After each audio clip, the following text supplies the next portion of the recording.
Previously on Jeep Roscoe. And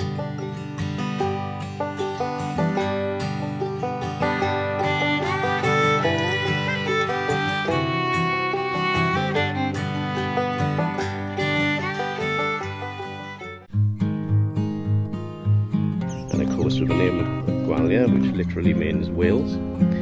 How could I not go there?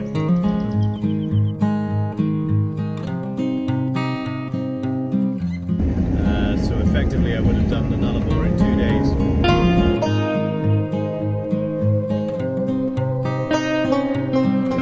Quite famous.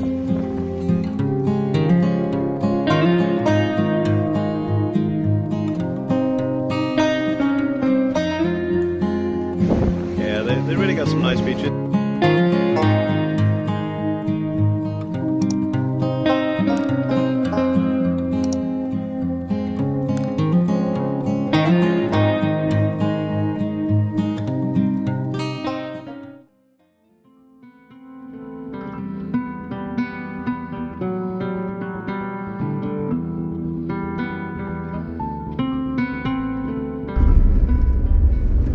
Turned off down to Gabyon Station, so we're on this kind of road for the next 12 k's, not too far.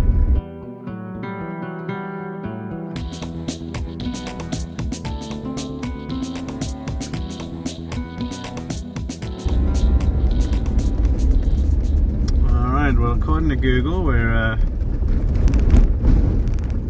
close.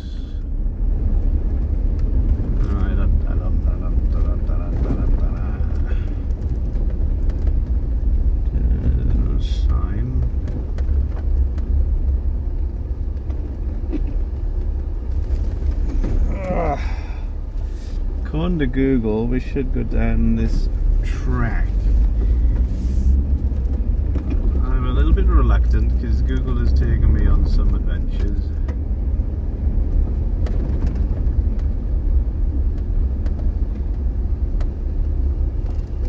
What do you reckon?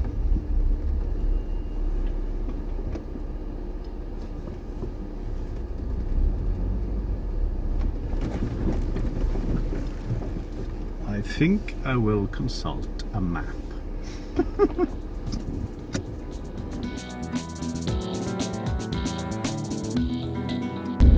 So this is looking a lot more promising. There's several buildings behind these bushes and hedgerows. A lot more promising. Oh look, there's a sign here. Welcome to Gabyon. Oh, there's a airstrip.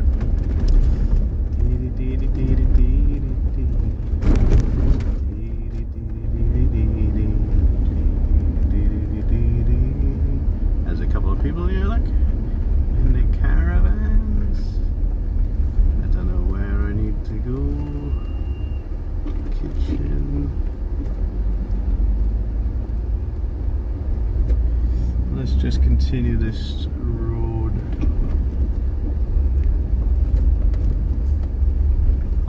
There we go.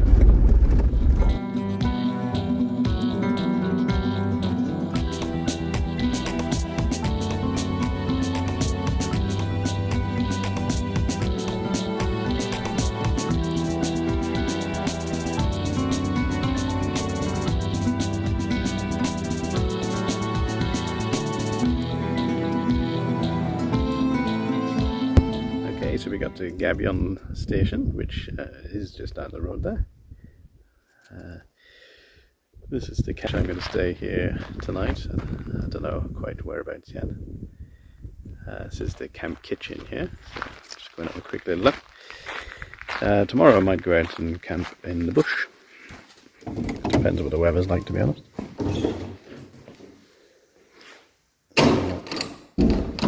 I wish you could smell in here because it smells like biscuits.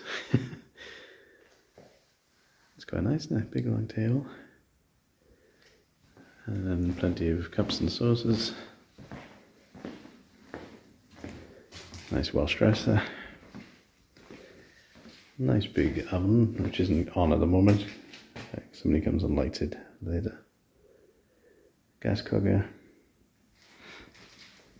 all the utensils out here.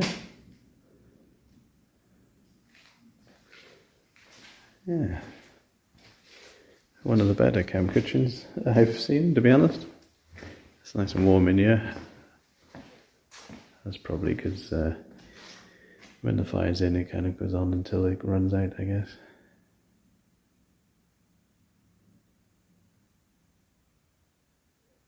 Alrighty.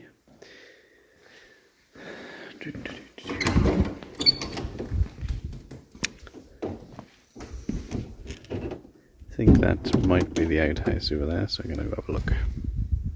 So this is the shower block. You simply switch over whether or not it's being used by guys or girls. And come in, you got a sink unit here. It's all very nice and tidy. Nicely presented. And then these are the shower blocks. You got your mat here you put down. Yeah.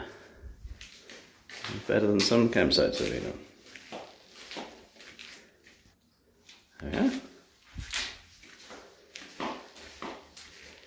Obviously out here in the bush you want to try and keep your showers short as you can. This is my fly net in case you're wondering. There we are, very nice.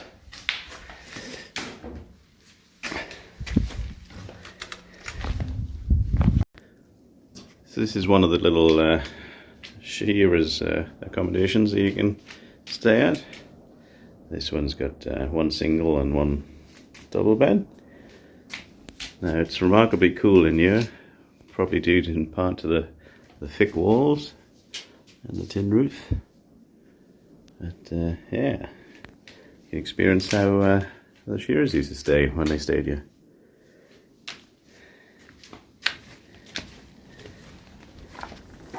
And there's a number of them down here. Yeah.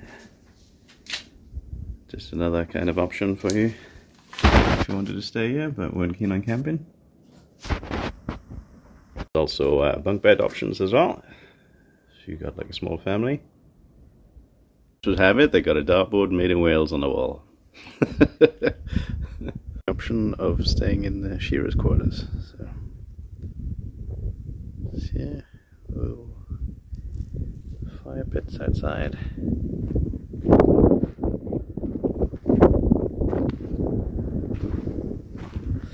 Alright, I'm gonna go for a bit of a drive.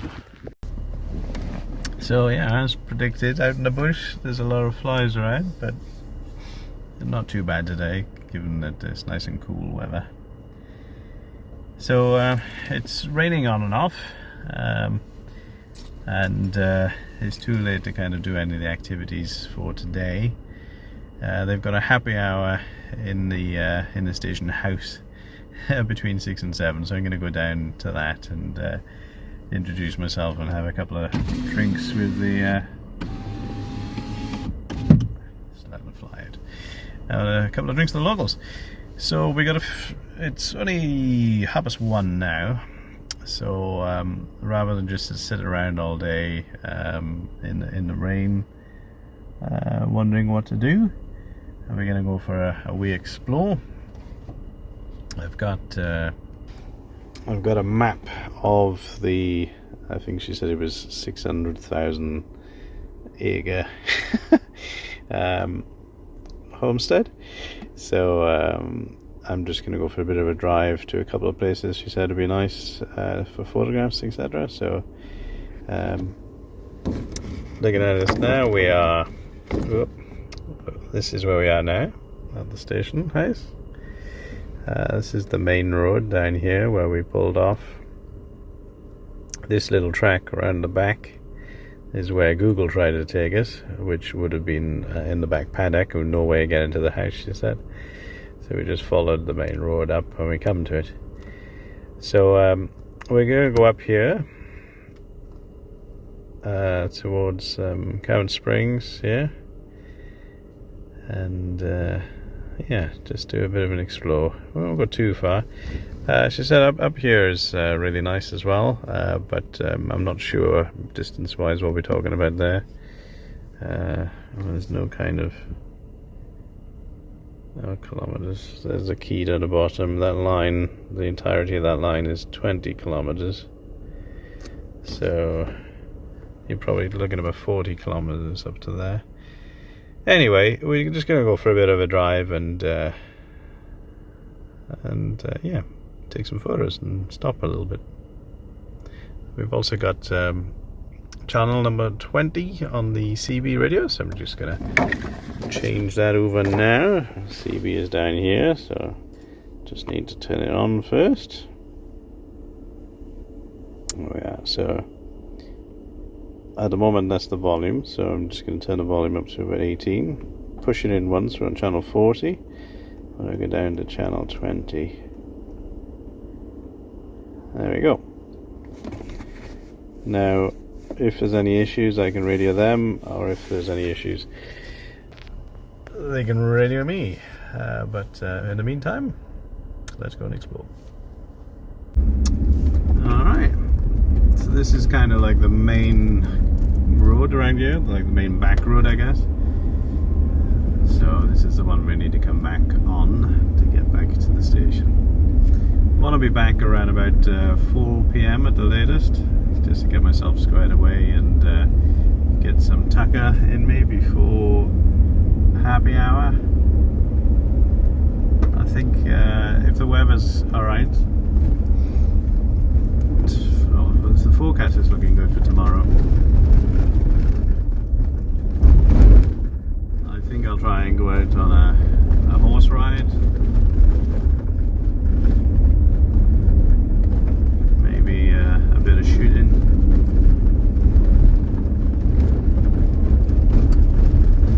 They do clay pigeon shooting here, and it's basically somebody throwing the clays up in the air for you to shoot.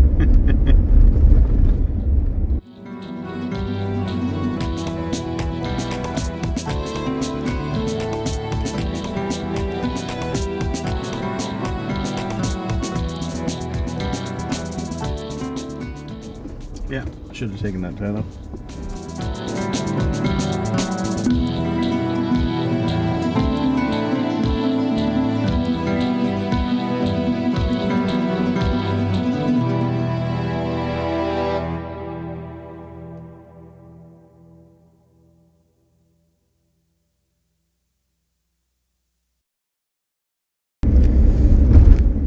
So that hill off in the distance is what the lady at the homestead recommended to me go to. It's coming more and more closer into view now, so hopefully not too far left.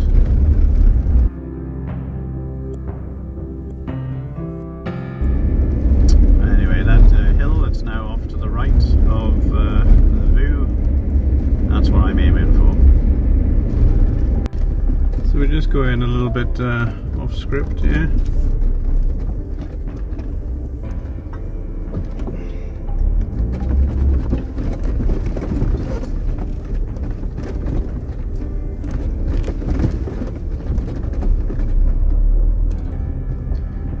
That hill we can see off in the distance is now immediately to our left.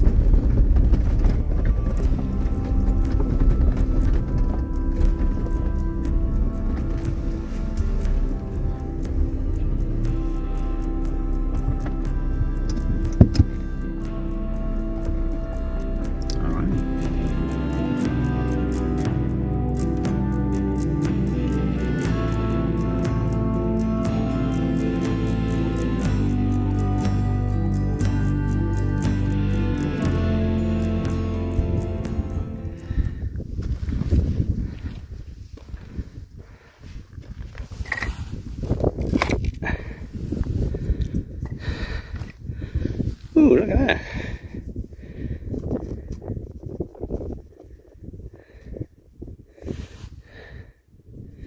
I think that might be feldspar.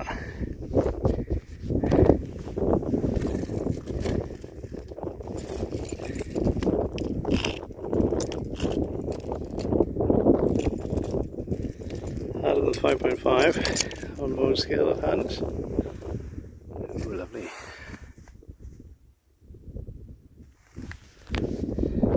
Okay, I don't know what the name of this hill is. I'll look it up when I'm back down with a map.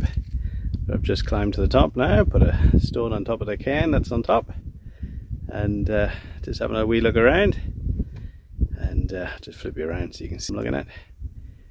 And apart from this little peak we're on now, it looks fairly flat all the way around, just opening up in front of us. There's another little hill over there. Yeah, this is all part of the Gabyon Station, as far as you can see, basically. So I might actually, where I'm parked at the base of this hill, I might come and bush camp here tomorrow.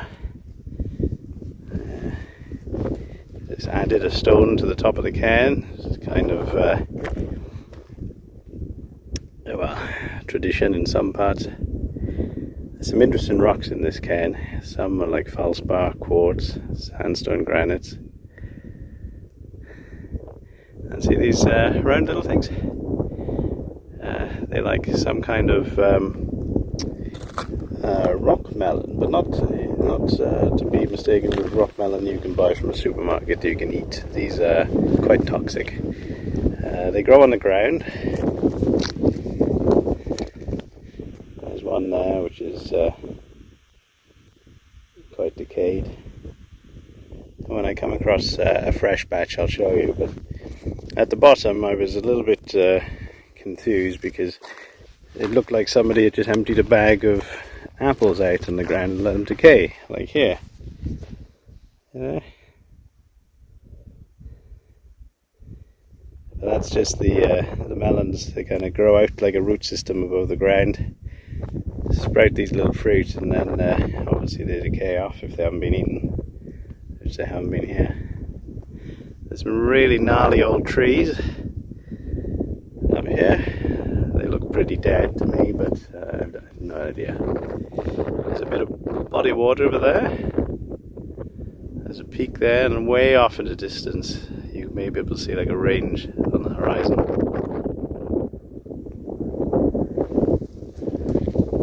It was just a short little 20-minute scramble to the top. Nothing big.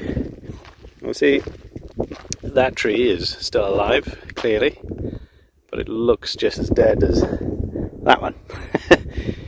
Anyway, they make some good photographs, and sunrise and sunset, if the clouds weren't up, would be quite epic up here.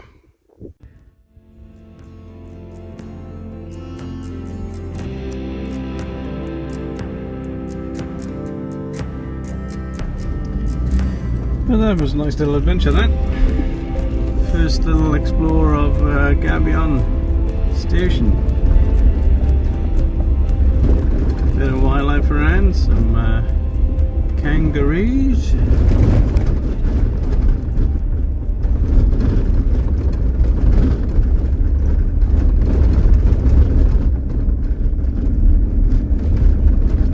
Didn't see any lizards or anything. It's quite a cool day today.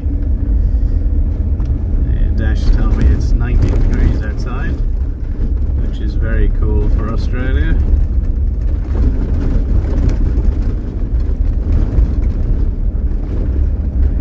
This part of Australia, this time of year. Very cool.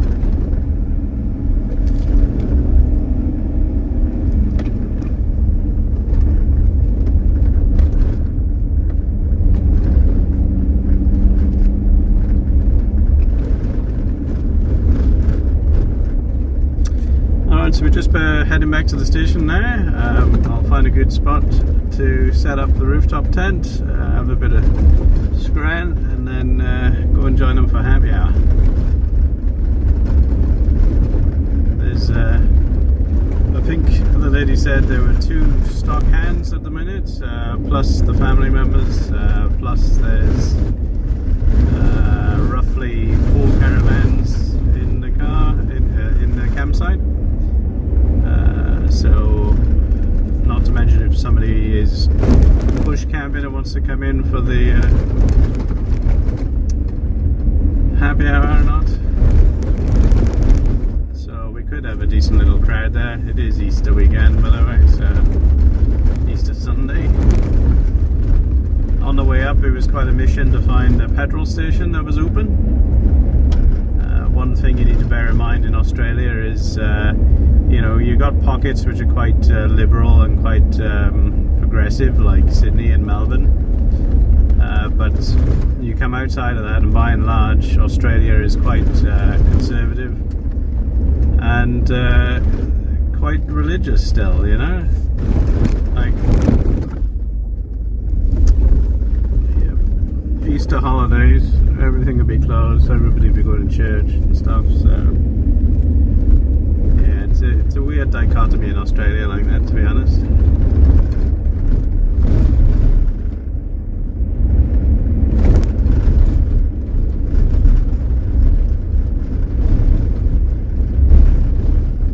Like when I was in Port Denison the other day,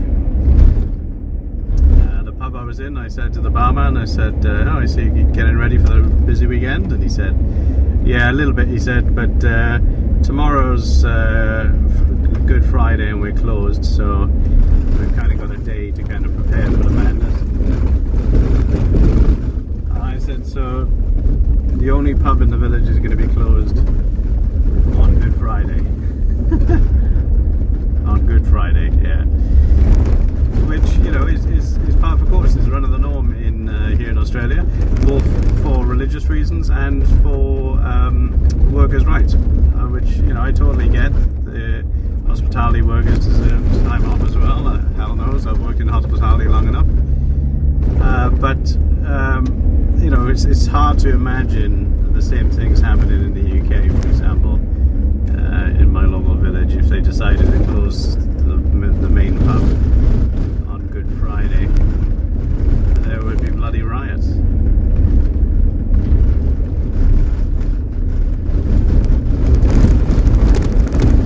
Ooh, bit of bad corrugations there.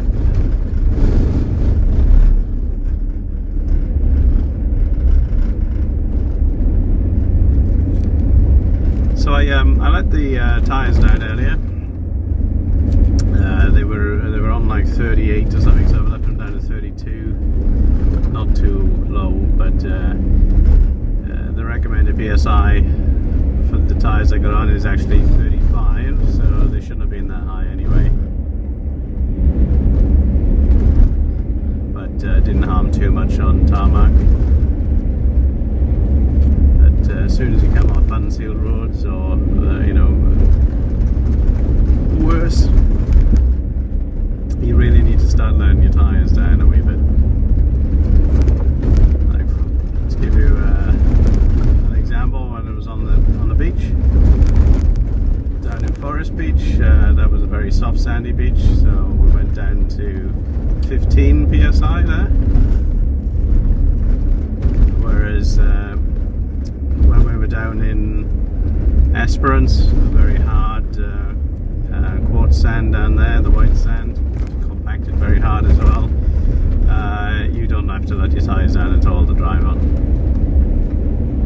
because it's like driving on this basically.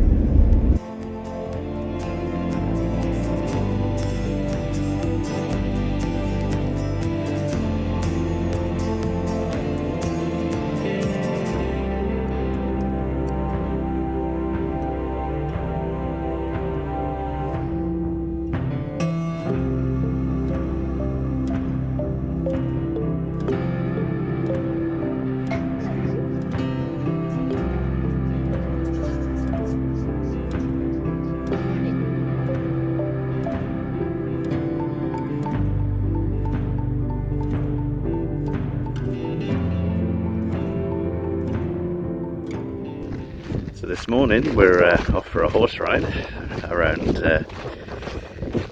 Gabyon Station. It's a half-day ride. It's about 9 o'clock in the morning now. We'll be back by midday. So all good fun. I've got my my GoPro with the helmet harness, so we can put it over my helmet and see how long it goes for, basically. Yeah. Hopefully we'll see some nice stuff and everything.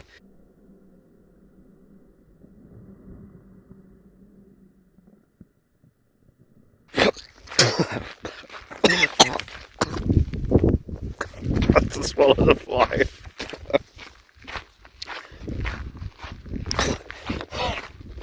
Ah, Jesus. Went straight down my throat, like flew straight down my throat. Oh, Jesus. Anyway, I was going to say, last night was good. I went to the happy hour between 5 and 6. Oh.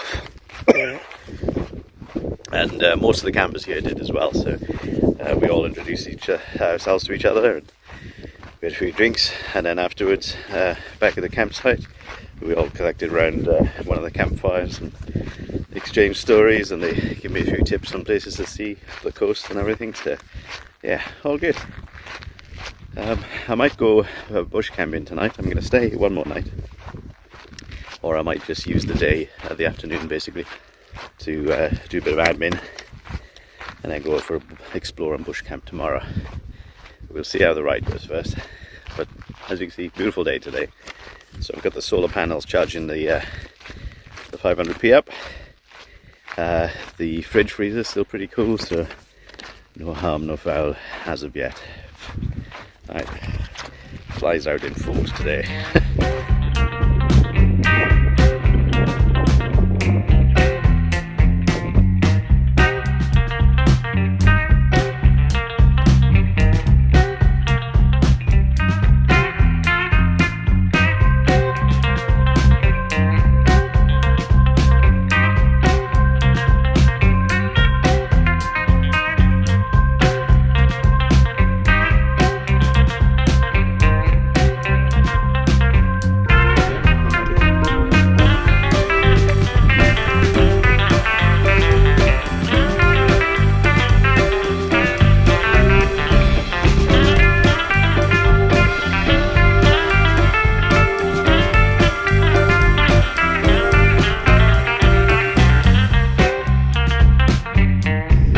I was there for the fires. I haven't been back since. I was on the fires, you can see it in the island.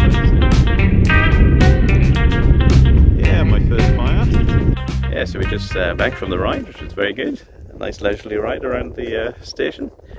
This is my JJ. You might have heard, had a bit of a wind problem. But yeah, very, very calm. Very nice horse. That's it, yeah. Yes, there we are. Highly recommend it. Beautiful spot, nice day. Just the flies.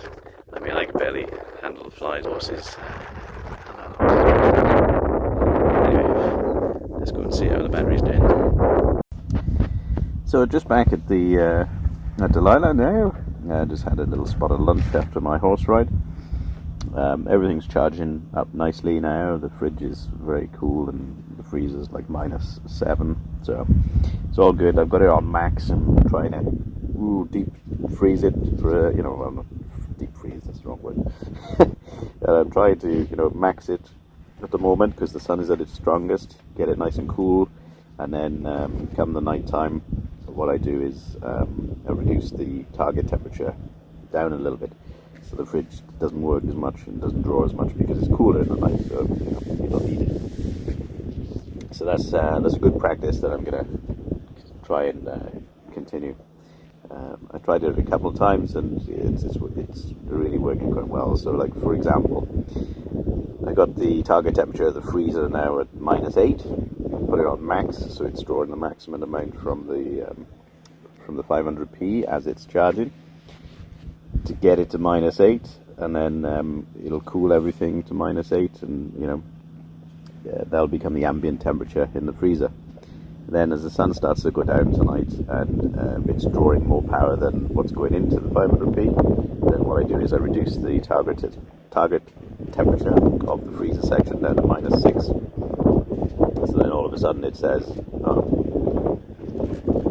it's too cold in a way, so it doesn't continue to draw power to cool it. And because everything's really frozen down to like -8, the ambient temperature, then it'll idle at that temperature then. So throughout the night it'll only be drawing like an average of 2 watts instead of 50, so you know it's much less hectic on the battery. But of course, you've got to be stationary, you've got to have a good day of sun to do this. You can do it when it's working off the alternator if you're driving long distances. The whole kind of battery power element of the Jeep only comes undone when you're not traveling long distances and the sun's not out. It's times like that where I'm thinking like a deep cycle alkaline battery probably would have been better, a dual battery system. But you know, I feel like I'm an early adopter of this kind of technology, so you can always kind of anticipate. You can't always anticipate these kind of issues, but you know they're likely to spring up. So hopefully all the feedback I'll give to people out there who are thinking about getting a lithium power station like this.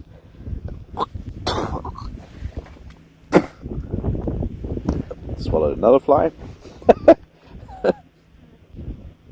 I caught that one before it went down my throat though. Or indeed, if the good people at iTag World are watching this, then when you promised me the 500p would do everything I needed and then some, you're not right.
Just over my shoulder here, you might be able to see there's a big lizard.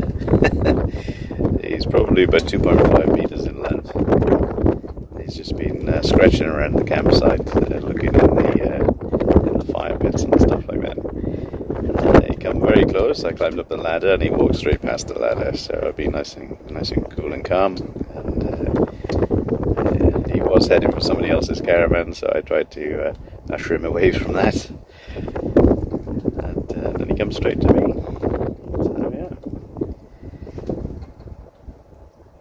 you don't get to see that every day, do you?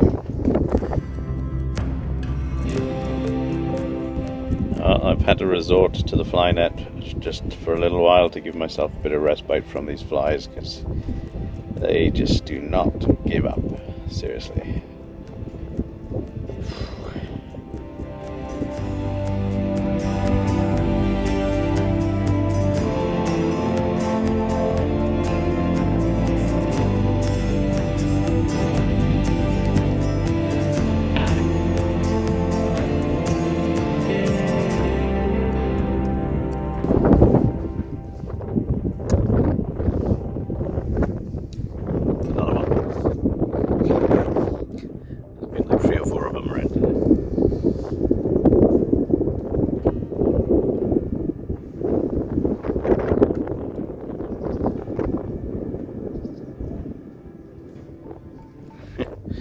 It was a really big one here earlier.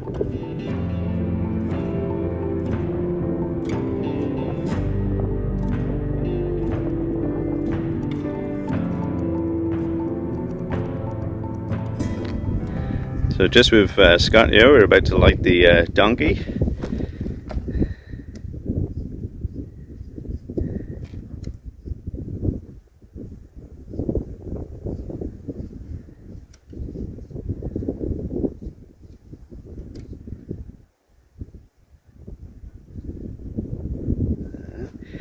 What's the donkey for, Scott? The donkey's going to heat that hot water, Yeah. which then provides hot water for the showers. Ah, right, okay. And how long does it usually take to warm up? Well, it depends how warm you want the water, but it will keep it going for most of the night. So when we've got 20 or 30 campers here, it'll keep the water nice and warm for everybody. Oh, nice. I recommend getting the first shower though. 'Cause There we are. So that's how they have hot showers out here in the bush with the donkey.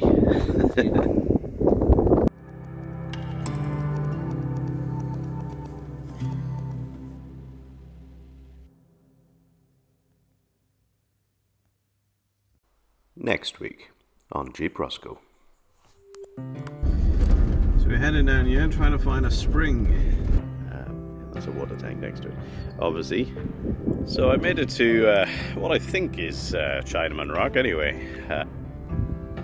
View from the other side of the river. Here comes the sun. Doo-doo-doo-doo. So some of you might have wondered from time to time, what does he do if he needs to go to the toilet when he's out in the bush?